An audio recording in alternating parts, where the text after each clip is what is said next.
InvestorIdeas.com podcast. Good afternoon and welcome to another InvestorIdeas.com podcast, following cannabis news, stocks to watch, as well as insights from thought leaders and experts. Reporting from Las Vegas at this year's biggest MJBizCon show to date, from the first ever Podcasters Row, today's podcast features an interview with CEO Greg Lambrecht and President Will Ralston of SinglePoint Incorporated, trading on the OTC under the symbol SING or SING. Investor Ideas sat down with Greg and Will to discuss their experience at MJBizCon, the future of SinglePoint Incorporated and the company's recent acquisitions, and the cannabis market as a whole. Today I'm here with Greg Lambrecht and Will Ralston of SinglePoint Incorporated. Thanks for joining me here today at MJBizCon. Can you give us your impression of the conference so far, and maybe is it meeting your expectations? Yeah, we've had a great conference. There's a lot of people. We've been here, I think, the last 5 years now, and this is by far the busiest we've ever seen it. I mean, it's shoulder to shoulder in there. And they've got a whole wing of the convention center. So it's amazing how fast this is growing. And just to see all the different people, from people totally business suits, investors, to all the way down to cultivation and retail. I mean, it's really amazing just to see the growth and every different type of person and entity that is excited to see how big this is going to get. Yeah, that does seem to be the general consensus. I know a lot of people have been here for a few years before, and everyone said, even compared to last year, it's grown a lot. Yeah, well, we were talking about it earlier today, and, being from Seattle, we remember going down into Soto, and there'd be 6 booths, in South Seattle, where there's really just kind of all started up, and then we came to the very first year of this, which I believe, if I remember, I was at the Rio, and there may have been 10 rows of booths, and now I bet there's probably, what did you guess, 100 rows of booths, all, quarter mile long. It's unbelievable. I was going to say, at least a couple thousand booths are here for sure. Well, the fact that it's at the convention center now says everything, right? That's where the other ones are. So for our listeners who don't know your story, could you talk a little bit about SinglePoint's involvement in the cannabis space so far? Yeah, so SinglePoint's history has always been mobile payments, text messaging, mobile technology, right? So in 2014, Colorado, shortly after that, Washington, they all opened up and started selling cannabis, and it became legal, right? And we had a payment technology, mobile payments, that we thought, all right, let's go after this market. It's new. There's a lot of businesses opening up. They need these payment solutions. A lot of people were afraid to touch it.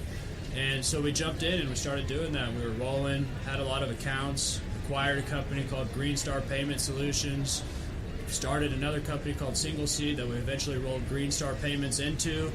And there we were, processing payments in the cannabis industry. So that's really where we got our foot in the door. And from there, it's just continued to grow. We've acquired another company called Digs, which supplies cultivations and retail with different products they may need. So we're really ancillary, pick and shovel, and that's really where we see a lot of the opportunity, is to continue providing those pick and shovel solutions to everybody in the industry.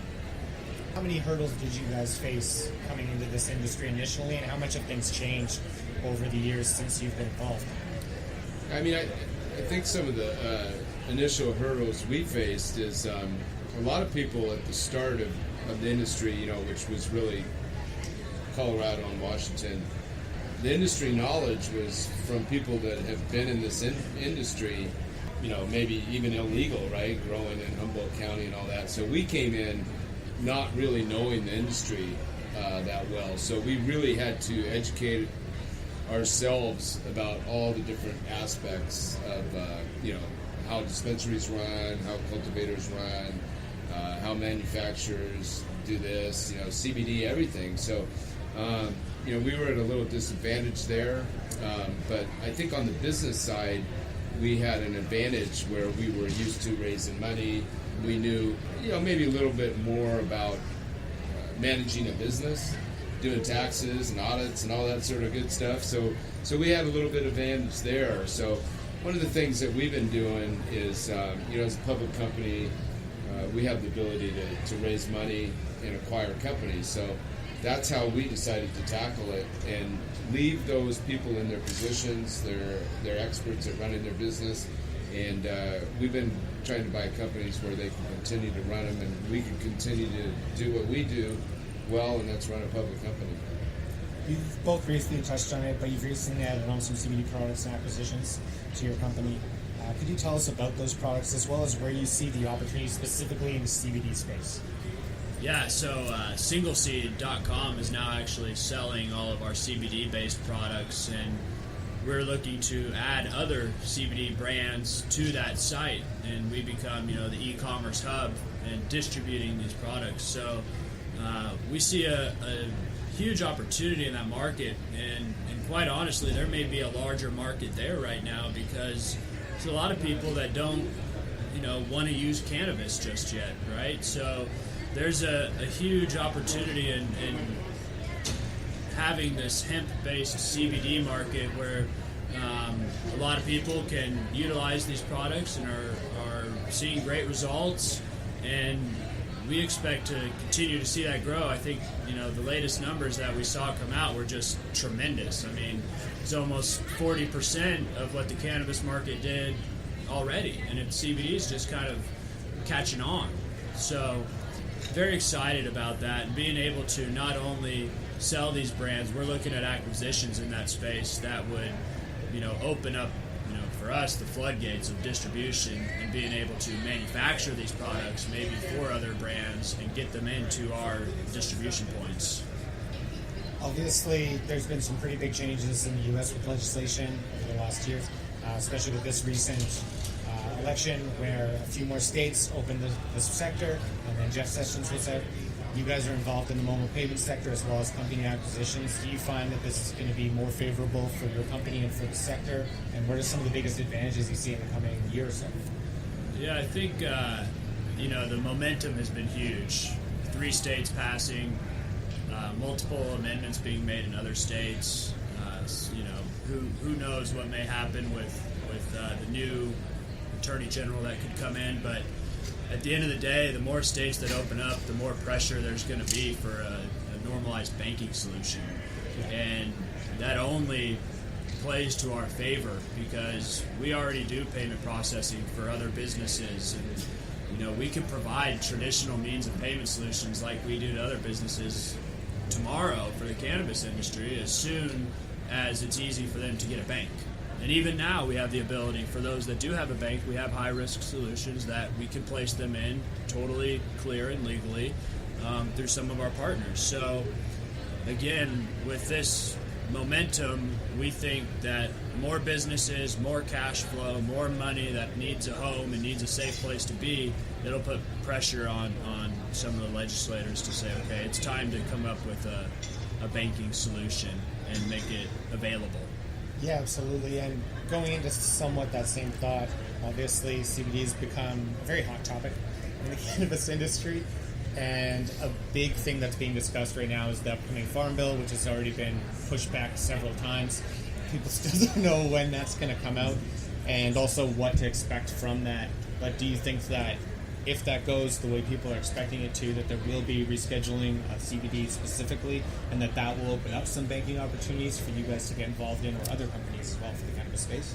Yeah, I think that's not a matter of if, it's when at this point. Yeah. So, there will be some opportunities there.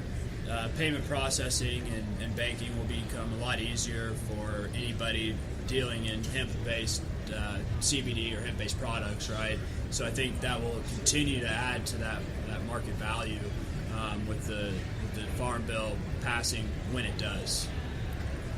Just because you guys are obviously involved in the payment processing, and we're living in the world of cryptocurrencies and new types of technology coming out, how focused are you guys on that environment, or is it more of something you dismiss off to the side, more focused on the actual banking side of things? No, I think that the cryptocurrencies is something that, even though it's in a little bit of a slump right now, it's going to be a game changer. And it's a matter of seeing some viable solutions come to the marketplace that maybe some bigger entities are using to provide that level of trust. we already see, Bank of America and all these large companies filing for patents, and we see instant closures with currencies like Ripple that people don't have to worry about long 3 or 4 hours maybe till they get enough confirmations to get their money. So as that stuff rolls out and it becomes more mainstream, I think we're going to see a big shift, and we've put a lot of time and focus on building out some of these solutions, and a couple of them are really close. So close in meaning that they're being betaed and being used, and SinglePoint, actually one of our applications, is available in iOS and Android. So that's really our foundation to adding an exchange into it that would allow people to buy, sell, trade, whatever they need to do, and then we roll that into a dispensary or online, and then the actual transactions start happening for a product or service. Yeah, absolutely. And with that in mind, is there any availability or possibility to use the cryptocurrency market for the marijuana space or the cannabis space right now in your favor with that payment policy, or is that something you guys want to avoid? No, I think that's what we've focused to build these out for, right? I mean, that's what we came in. As soon as a lot of the other payment services kind of went offline, we saw, let's figure this out with crypto. And it became difficult at first when we first rolled it out because nobody knew what Bitcoin was. 2014, 2015, people had no idea what's Bitcoin, how do I use it, how do I get it, it's only used for really bad things. A lot of bad publicity around it, right? But now everybody knows what Bitcoin is. It's the topic of conversation, this last Thanksgiving and Christmas, and it's $20,000 a coin. Everybody was talking about, how do I get it? Where do I get it? Now I think what we're dealing with is that people are realizing the transaction times on Bitcoin are way too long. So we've got to find currencies like, Ripple or Dash or these different ones that have these instant settlements so that you don't have to deal with that. So that's what we're really working on now. And, SingleCoin now supports Ethereum and will support ERC20 tokens. So it'll really allow us to open up additional currencies that don't have so much either volatility or long transaction times, and actually make it so we can go to a dispensary and say, hey, our SingleCoin wallet has 500,000 downloads or 1 million downloads, and all you need to do is now put our dispensary or retail store application on your point of sale or whatever device you have it at the point of sale, and you can go ahead and accept these currencies. So obviously you guys are, I think, exclusively based in the States right now. Are you looking at expanding into international markets with cannabis changing? Obviously, Mexico's been talks about it. Canada has legalized it, and there's a bunch of different countries around the world. Everyone's looking to get their piece of the pie. Are you guys looking at expanding into those markets in the future, or what's your game plan? Yeah, no, that's a great question. One of the things that we're not only looking at, we're probably going to do in short order is we're going to do a list up on the Canadian Exchange, the CSE. We see a lot of value in that. Quite frankly, the Canadian cannabis companies, their market cap and their value is much higher than the U.S., so we want to be a part of that. The other angle that we're excited about internationally is we want to really be the broker, if you will. So we want to have a deal, for example, with a Canadian grower where we can broker their product into other countries that are legal, for example, Uruguay or Germany or whatever. So that's more our DNA. We previously have not touched the plant in the U.S., so we would like to be a part of the cannabis business any way we can, and we think that would be a perfect play for SinglePoint, is to be a broker of cannabis to other countries. We still wouldn't be legally touching the plant, but we would be a part of it again, similar to a lot of the businesses that we've acquired. They're not touching the plant, but they're supplying the business. So I'm excited about that. I'm excited about brokering cannabis to other countries. And when we do that, specifically if one of our suppliers is from Canada and we're dual listed on the Canadian Exchange, I think it's going to be a great combination. Yeah, and that does seem to be a massive market opportunity that no one's really talking about that much at the moment. There's Exactly. I shouldn't have talked about it. As well, with that in mind, since you guys aren't directly touching the plant and you have that sort of, I want to say safety Narrative, net, yeah. but you have that outside element. Yeah. Do you still have to deal with certain legislative barriers, or how much legal rope do you have to go through? Yeah, so I mean, we still sometimes get asked questions because, some of the companies we've acquired and what we're doing, we call what, the pick and shovel of the cannabis business. So there are some hurdles, but they're explainable. For example, with an audit or uplisting, we can show that we actually don't touch the plant. And once we show that, we get through it.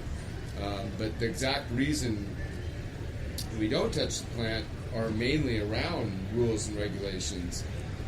Especially with banking and payment policies. Banking and payment you policies. guys can't get your finger in the pie yet. No, exactly. In fact, it's interesting. The states that are legal to do cannabis, whether it's medical or recreational, that's by state. But you could get a license in different states and try and get as many dispensaries as you wanted to. But the one thing you can't do, even though it is legal in some states, is the credit card processing, because the banks are FDI insured and federally it's not legal. So that's the one thing that will not really change no matter how many states until it's federally legal. I guess just final thoughts, because this is obviously building up momentum year after year. What do you guys see the future for your company as well as the cannabis market looking like maybe over the next year or two? Yeah, so one of the things that we think is different about us compared to other OTC, QB, fully reporting companies, if you will, is we're in the process of really focusing on acquiring a larger company that has real EBITDA. We think that's going to differentiate ourselves from most, if not all, the companies that we compete with out there. So we're on the fast track of doing that. We have the market cap, we have the ability to raise capital, we have the volume to raise enough money to buy a company. For example, maybe it's doing around 20 million in revenue, maybe they're doing 4 million in EBITDA. Once we do that, our plan is to move up to the NASDAQ. Okay, now I don't want to discount cannabis with that statement, but I think it's only going to help when we are acquiring other cannabis companies, because they're going to say, wow, as an investor, they're going to say, well, not only are they in cannabis, but they're a real company with real revenues and real EBITDA, and that's our goal. So you want to find outside of the cannabis industry companies as well to help bring in some of the cannabis companies. Exactly. That seems like a smart strategy. I think so. We hope so. Provenly legit, I guess. Right. That's a good way to put it. Provenly legit. We'll put that on our slogan. Perfect. Well, it was great talking to you guys today, and I hope you enjoy the rest of the conference. Yeah, well, we appreciate you interviewing us, and go sing. Once again, that was company CEO Greg Lambrecht and President Will Ralston of SinglePoint Incorporated, trading on the OTC under the symbol SING. For disclosure purposes, the distribution of this podcast is a paid-for services on Investor Ideas. Learn more about our costs and services at investorideas.com/news-upload. That's all for today's podcast. Podcast is now a certified word trademark on the blockchain through Cognate Incorporated CM certification. InvestorIdeas.com podcasts are also available on iTunes, Spotify, Google Play Music, Stitcher, iHeartRadio, Spreaker, and TuneIn. If you'd like to be a guest or sponsor of this podcast, please contact InvestorIdeas.com. Investor Ideas reminds all listeners to read our disclaimers and disclosures on the InvestorIdeas.com website, and this podcast is not an endorsement to buy products or services or securities. Investors are reminded that all investments involve risk and possible loss of investment. Investor Ideas does not condone the use of cannabis except where permissible by law. Our site does not possess, distribute, or sell cannabis products.